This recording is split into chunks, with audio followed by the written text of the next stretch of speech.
নমস্কার বন্ধুরা, দেখুন আজকেও সেই অনুপাত সমানুপাত এই চ্যাপ্টার থেকে বিশেষ কয়েকটি অঙ্ক নিয়ে আসলাম। তো আজকের ক্লাসটি বন্ধুরা খুবই ইম্পর্টেন্ট ক্লাস।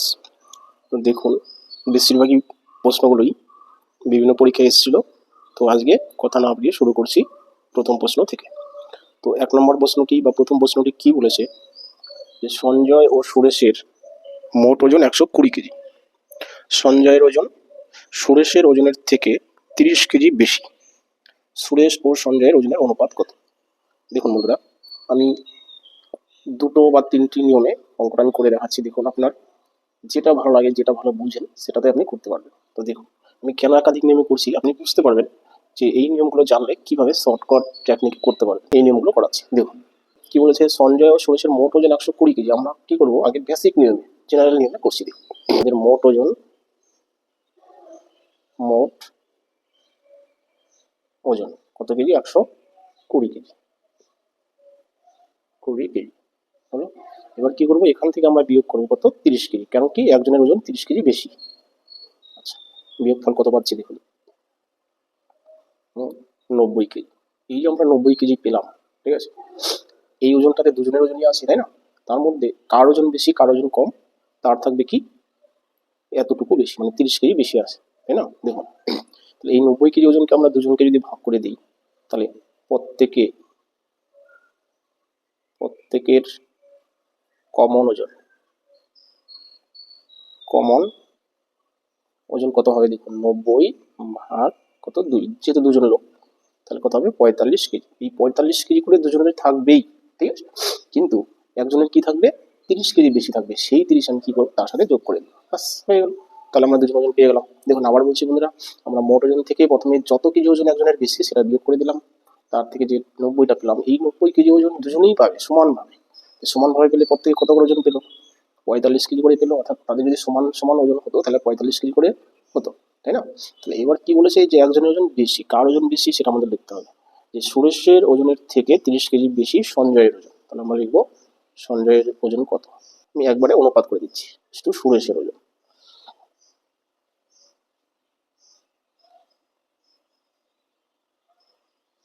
সমান সমান। আচ্ছা, এমনিতে দুজনের ওজন কত ছিল? 45 করে আমরা যদি সমান ভাগে ভাগ করতাম, তাই না?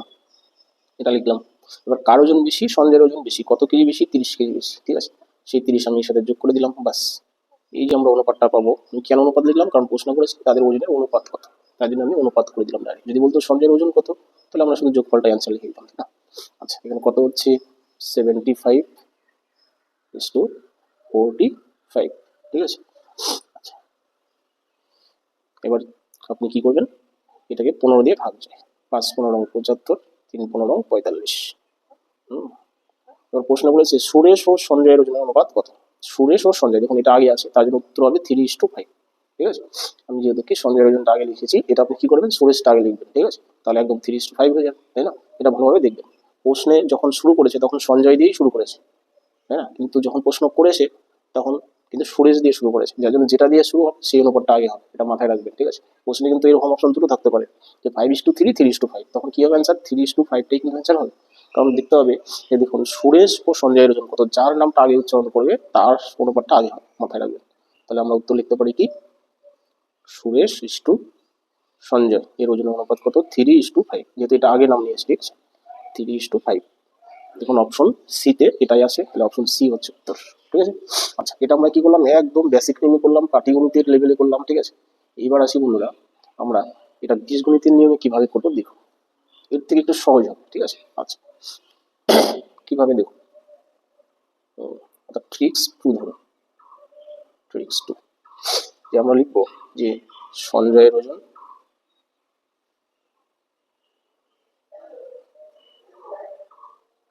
আর কি সুরেশের ওজন,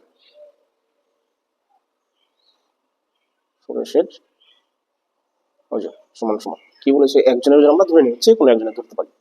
সঞ্জয়ের ধরি এক্স, তাহলে সুরেশের কি হবে? x - 30 হবে। কেন কি, কেন বলছে সঞ্জয়ের ওজন 30 কেজি বেশি, এখানে যদি বেশি থাকে, তাই না, 30, এখানে যদি আমি এক্স থাকে তাহলে কি সুরেশের অবশ্যই 30 কেজি কম হবে, তাই না? তাহলে মাইনাস করে দিলাম। আবার যদি আমরা সুরেশের ওজনটা ধরতাম তাহলে এখানে প্লাস করতে হতো, কারণ কি মনে রাখবেন সঞ্জয়ের ওজন কিন্তু বেশি, ঠিক আছে। আচ্ছা, বাস। এবার শর্ত অনুসারে কি হবে, এই দুটোর যোগফল হবে 120, কেন 120 হবে? কারণ বলছে দুজনের মোট ওজন 120 কেজি, তাই না? তাহলে আমরা এটা লিখতে পারি যে এই ওজন প্লাস এই ওজন সমান সমান 120। তাহলে এখান থেকে যদি আমি সমাধান করি তাহলে আমি এক্স এর মান পেয়ে যাবো। আচ্ছা, এক্স এর যোগ করলে 2x মাইনাস 30 টো পাশে হলে প্লাস হয়ে যাবে, প্লাস হলে কি হবে 150 হয়ে যাবে। তাহলে 2 অক্ষে 2 কত 75 যোগ 150, তাহলে এক্স এর মান পেলাম কত 75, তাই না? এক্স মানে কি সঞ্জয়ের ওজন পেয়ে গেলাম 75 কেজি, তাই না? তাহলে কি সুরেশের ওজন কত 120 থেকে 75 বিয়োগ করলেই পেয়ে যাবো সুরেশের ওজন কত 45 কেজি। বাস, শেষ অঙ্ক। যদি শুধু ওজনটা চাইতো, তাই অনুপাত না চাইতো, তাহলে এটাই আনসার হতো 75 কেজি আর 45 কেজি। যেহেতু কি অনুপাত চেয়েছে যে সুরেশ আর কি সঞ্জয়ের ওজনের অনুপাত কত, তাহলে সুরেশের ওজন হচ্ছে বন্ধুরা কত 45 ইস টু সঞ্জয়ের ওজন হচ্ছে 75। তাহলে অনুপাতটাকে যদি আমরা ছোট করি তাহলে কি 15 দিয়ে ভাগ যাবে, 3 15 45, 5 15 75। তাহলে এটা হচ্ছে বন্ধুরা অ্যান্সার। দেখুন দুটো অঙ্ক দুটো নিয়মে আমি করলাম। এবার কি এই নিয়মগুলো জানা থাকলে আপনি কি করবেন শর্টকাটে এটা দিয়ে সবচেয়ে বেশি শর্টকাট প্রসেস আসবে, ঠিক আছে? তো যাই হোক সেটা আমি করাচ্ছিলাম, বিভিন্ন অঙ্কে আমি দেখিয়েছি কিভাবে একটা শর্টকাট প্রসেস করা যায়, ঠিক আছে? এই হচ্ছে বন্ধুরা 1 নম্বর প্রশ্ন। তো চলে আসি বন্ধুরা পরবর্তী প্রশ্ন অর্থাৎ 2 নম্বর। দেখুন তাহলে দেখুন বন্ধুরা এই হচ্ছে 2 নম্বর প্রশ্ন। তো এটা কি বলেছে যে 33,630 টাকা এ বি সি এর মধ্যে এমন ভাবে ভাগ করে দেওয়া হলো যাতে এ ও বি এর ভাগের অনুপাত 3:7 হয় এবং বি ও সি এর ভাগের অনুপাত 6:5 হয়। তাহলে বি কত টাকা পাবে? খুবই সহজ এবং ইম্পর্টেন্ট অঙ্ক বন্ধুরা। দেখুন এটা সিজিএল 2007 সালের কোশ্চেন। তো কিভাবে আমরা এটা করবো দেখুন। তাহলে দেখুন কি বলেছে বন্ধুরা যে মোট 33,600 এই টাকাটা ভাগ করে নেবে কি অনুপাতে বলছে এ ও বি এর অনুপাত, অর্থাৎ এ ইস টু বি সমান সমান কত আছে 3:7। আর কি বি ও সি এর ভাগের অনুপাত, বি ও সি অর্থাৎ বি ইস টু সি এর ভাগের অনুপাত কত 6:5। বাস এই অনুপাতে এরা এই টাকাটা ভাগ করে নিলে বি কত টাকা পাবে সেটাই প্রশ্ন করেছে। তো আমরা কি করবো বন্ধুরা, এইভাবে ভাগ করা যাবে না, যার জন্য এই অনুপাতটাকে একটা সরল অনুপাত করবো। কিভাবে দেখ সেটা হচ্ছে কি নিয়ম, আমি এর আগে অনুপাতের অঙ্কে বলেছি যে এখানে যে বি এর মান আছে সেটা দিয়ে নিচের গুলোকে গুণ, আর নিচে যে বি এর মান আছে সেটা দিয়ে উপরের গুলোকে গুণ করলেই আমরা সরল অনুপাতটা পেয়ে যাবো। তাহলে বি এর মান আছে 7, তাই না? তাহলে 7 দিয়ে উপর নিচে গুণ করবো। আচ্ছা এখানে বি এর মান আছে 6, 6 দিয়ে আমরা উপর নিচে গুণ করবো, তাহলেই হয়ে যাবে 3 6 18, 6 7 42, 6 7 42, নিচে হলো 5 7 35। বাস এই যে আমরা মানগুলো পেলাম এই মান দিয়ে, অর্থাৎ 18:42:35, ঠিক আছে? এই অনুপাতে আমরা এ বি সি এর মধ্যে টাকা ভাগ করে দিব, কিন্তু সবগুলো বের করার দরকার নেই, শুধু বলেছে বি কত টাকা পাবে। অর্থাৎ এখান থেকে আমরা যদি প্রশ্ন করতো A is to B is to C সমান সমান কত, তাহলে আমরা অ্যান্সার লিখতাম কি এর মান 18 ইস টু বি এর মান কত 42। দেখুন দু জায়গায় বি এর মান 42ই আছে। আচ্ছা 42 ইস টু সি এর ভাগ হচ্ছে 35। আচ্ছা এটা হতো অনুপাত, তাই না? এটা অ্যান্সার হতো। যদি বলতো এ বি সি এর মধ্যে টাকা ভাগ করে নেওয়ার অনুপাত কত, এটা অ্যান্সার হতো। কিন্তু প্রশ্ন করেছে যে 33,630 টাকা থেকে বি কত টাকা পাবে এই অনুপাতে যদি ভাগ করে নেয়, তাহলে আমরা ডাইরেক্ট লিখবো যে বি পাবে, বি পাবে সমান সমান মোট আমরা 33,630 টাকা এটা আমরা লিখবো।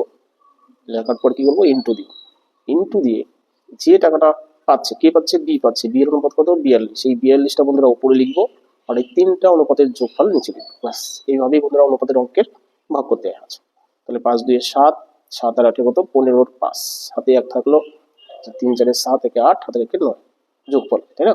এবার একটু কাটাকাটি করে আমরা যা পাবো সেটাই বন্ধুরা বি এর ভাগ, ঠিক আছে? আচ্ছা কাটাকাটি করুন, কত দিয়ে কাটাকাটি যায় দেখুন 5 দিয়ে যায়, 5 19 95 হলো।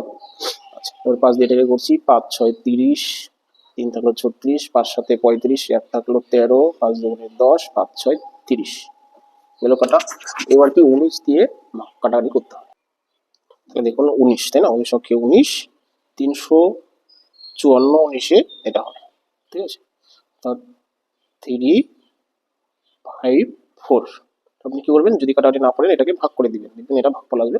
আচ্ছা এবার আমরা কি পেলাম 42 ইন্টু এটা 354, এই দুটোকে গুণ করুন, গুণফল হচ্ছে 14,868, ঠিক আছে?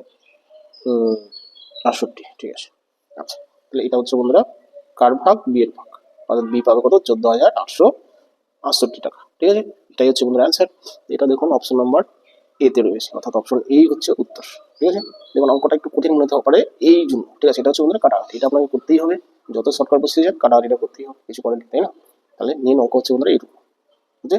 আচ্ছা, আশা করি বন্ধুরা 2 নম্বর অঙ্কটা বুঝলেন। তো এই ছিল বন্ধুরা আজকের দুটি অঙ্ক, এবং এই দুটি অঙ্কই আগের বিভিন্ন পরীক্ষায় এসছে। আগেরটা ব্যাংক পিও 2008, আর এটা হচ্ছে এসএসসি সিরিয়াল এসছে। ক্লাসটি দেখার জন্য ধন্যবাদ। নতুন কোনো বন্ধু আসলে অবশ্যই চ্যানেলটি সাবস্ক্রাইব করে যাবেন, আর লাইক শেয়ার কমেন্ট করবেন সবাই। রাখছি বন্ধুরা, থ্যাংক ইউ।